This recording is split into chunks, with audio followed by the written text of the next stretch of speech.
এদিকে কত করে দিতেছেন? এখানে 20 টাকা দিচ্ছি ভাইয়া। 20 টাকার? এটা কার? জি বলেন।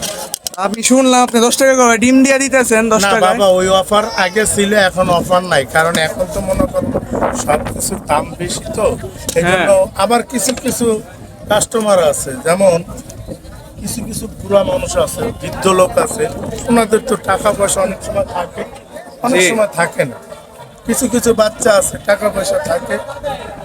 আপনি আমারে একটুখানি দেন, একটু বুট মুট বাড়াইয়া 10 টাকা দেন লাড়া ছাড়া হইব? আচরণ না তো এখানে 10 তাহলে? টাকার বুট পাইবেন আপনি যদি চান। আপনাকে 10 টাকার বুট পাবেন। হ্যাঁ হইব? হ্যাঁ, হবে হবে, অবশ্যই হবে।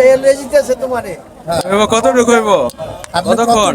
যতটুক নিতে পারবেন আমি অতটুক দিব। কতক্ষণ লাগবো? আধা মিনিট দাঁড়ান, 1 মিনিট হয়ে যাবে। আপনার কথাটা বুঝতে পারছেন?